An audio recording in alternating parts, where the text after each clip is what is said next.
اعوذ باللہ من الشیطان الرجیم، بسم اللہ الرحمن الرحیم۔ قندیل یوٹیوب چینل دیکھنے والے ناظرین کی خدمت میں آداب عرض ہے۔ ناظرین، آج کل ہمارے ٹی وی چینلز پر جو بائیڈن کی فتح اور ٹرمپ کی شکست پر مباحثے ہو رہے ہیں، اور ہمارے انتہائی ہونہار اینکر پرسنز جو بائیڈن کی فتح کو اپنے ملک اور عوام کے لیے اچھائی کے پیغامات سے تعبیر کر رہے ہیں، اور کچھ حضرات ٹرمپ کی وجود میں خوبیاں تلاش رہے ہیں۔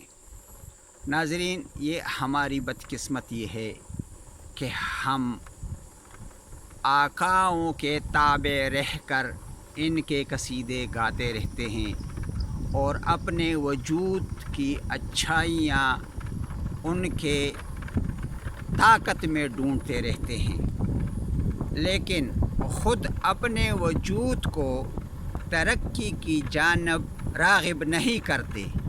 یہ ہماری انتہائی بدقسمتی ہے۔ ہمیں آزاد ہوئے عرصہ گزر گیا، لیکن ہماری سوچ، ہمارے طور طریقے، ہماری نشست و برخاست آج تک وہی غلامانہ ہے۔ بلکہ جب انگریز کا وجود یہاں بذات خود موجود تھا تو اس وقت غلامی کے اثرات اتنے نہیں تھے جتنے کہ آج اذہان کی غلامی سے ہمارے لوگ متاثر ہوئے ہیں۔ ناظرین، جو بائیڈن کی فتح بعض حضرات انتہائی مثبت قرار دے رہے ہیں، حالانکہ گزشتہ کئی صدور کے آنے اور جانے سے سب جانتے ہیں کہ امریکہ کی پالیسی نہ بدلی ہے اور نہ بدل سکے گی۔ ہمیں بجائے اس کے کہ امریکی صدور کے آنے اور جانے کا جائزہ لے، ہمیں یہ سوچنا چاہیے کہ ہماری مٹی نے آج تک خود کتنے خوددار پیدا کیے۔ کیا ہمارے سیاسی اور فوجی طاقتور حلقے امریکی چنگل سے آزاد ہونے کی کوشش کر رہے ہیں؟ اگر اس کا جواب نہیں میں ہے تو اپنی خوشی یا غمی، اپنی خودداری یا غداری امریکی وجود میں ڈھونڈنا انتہائی حماقت ہوگی۔ ناظرین، یہ ہماری بدقسمتی رہی ہے کہ گزشتہ 72 سال سے ہمیں ایسا کوئی رہنما نہیں مل سکا جو قوم کا مشترکہ غمخوار ہو اور تمام اقوام کو قابل قبول ہو۔ قوم کو ان جرنیلوں نے جان بوجھ کر ایک ایک ٹرک کی بتی کے پیچھے لگایا ہے، جنہیں کچھ مذہبی رہنما کہتے ہیں، کچھ سوشلسٹ ہیں، کچھ کمیونسٹ ہیں، اور بعض جمہوریت پسند اور اسلام پسند ہے۔ یہ عجیب تفریق ہے جو ہمارے وجود کو ٹکڑوں میں تقسیم کر گئے ہیں۔ اصل بات یہ ہے کہ ہم بحیثیت مجموعی قوم کے آج تک یہ ثابت کرنے میں ناکام رہے ہیں کہ ہم مشترکہ جدوجہد کے لیے میدان عمل میں نکلیں گے۔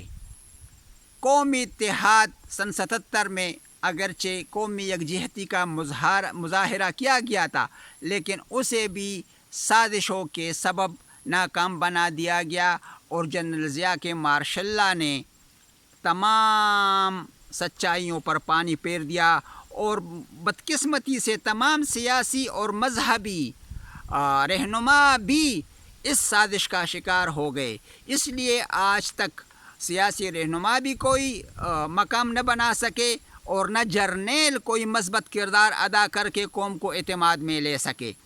دنیا میں کہیں بھی جرنیلوں کی جارحداری نہیں سوائے میرے ملک کے۔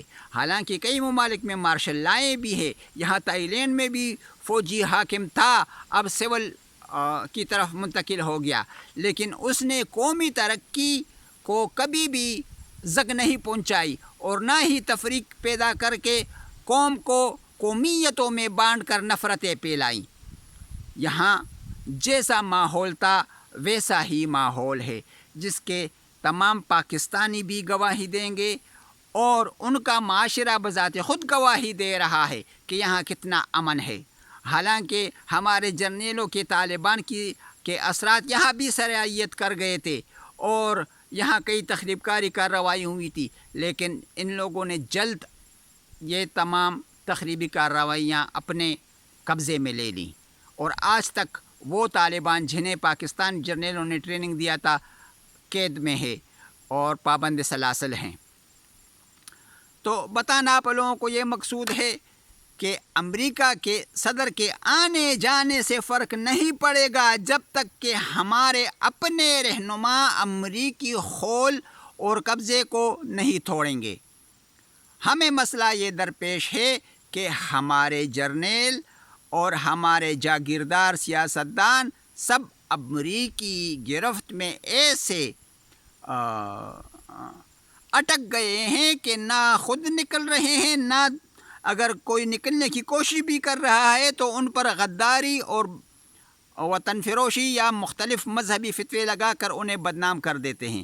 تو ناظرین، اب وقت آ گیا ہے کہ قوم مل کر نکلیں اور تمام ان امریکی پٹھوؤں کو ٹھکانے لگائیں اور خوددار قوم بن کر عالمی مقام بنائیں اور کچھ کر دکھائیں۔ والسلام۔